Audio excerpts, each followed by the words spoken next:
Tell me a story about a time that you know that you saw something, but you don't ever tell this story because you know that no one would ever believe you. Alright, so about a year ago, there was this story on Reddit going viral about a kid who found his father's journals from when he was a doctor in Antarctica and what he had discovered there.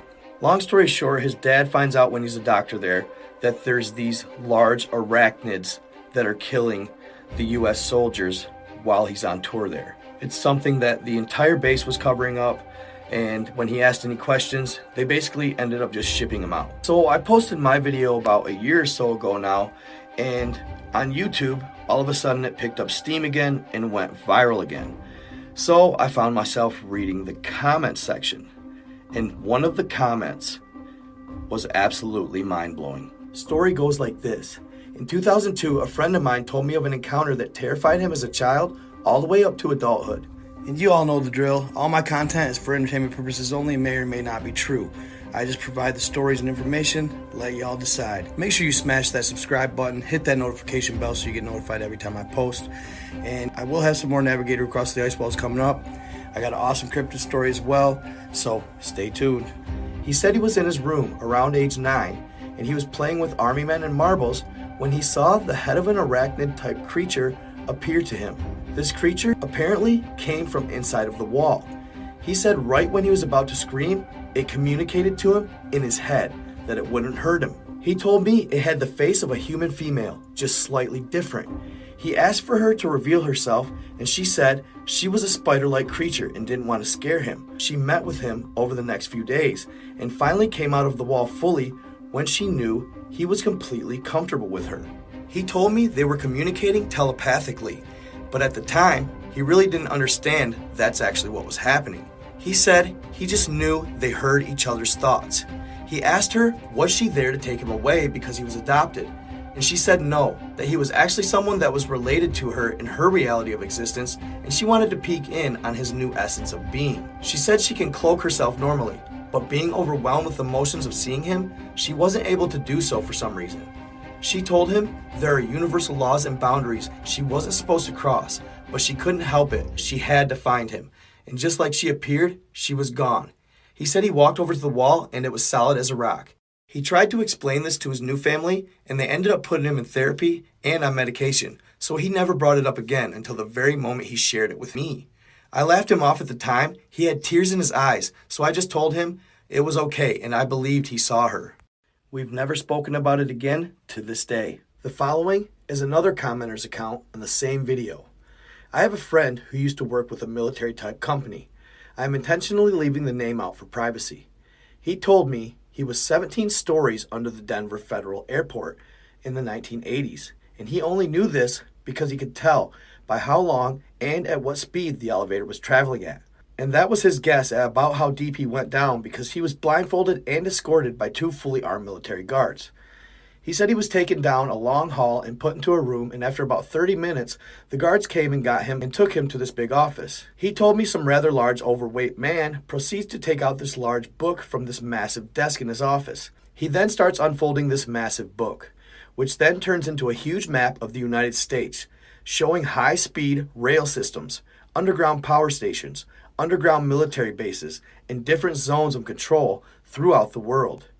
They are having a conversation about power substations when my friend asks him about what is their need for so much power and substations. The fat man then proceeds to ask him if he was in the military, at which time he says he was only a civilian with a top secret clearance, not military. The man proceeded to panic, jumps up on top of the map spread out on the table attempting to hide what was on there, and then presses a button on his desk. Under the Atlantic Ocean, he said the 2 large all the way to armed Europe guards and beyond. came running in. He told me most people had no idea that hundreds of underground bases are spread all over the place. He said they grabbed him, put a hood over his head, and proceeded to carry him off and put him back on the elevator, telling him to never return. He said he was aware over his working with this company that high-speed rails traveled all over, including ones that actually went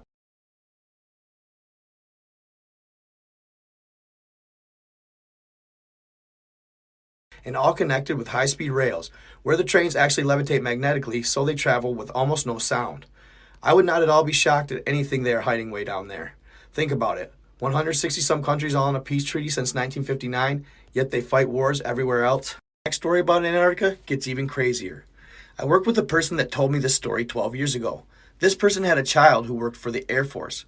They drove large trucks and hauled equipment for years. They were then sent to Antarctica to drive large snowcats to transport equipment and supplies to various outposts through the region back in the early 2000s. This person was sent on a transport to a location they had never been and was always regarded as off limits.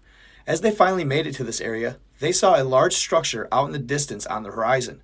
Because it stretched the entirety of the horizon, they also began to notice something different about the sky. The sky seemed to look like glass. It didn't seem right to this person. It was as if there was something in the sky, but couldn't quite make it out.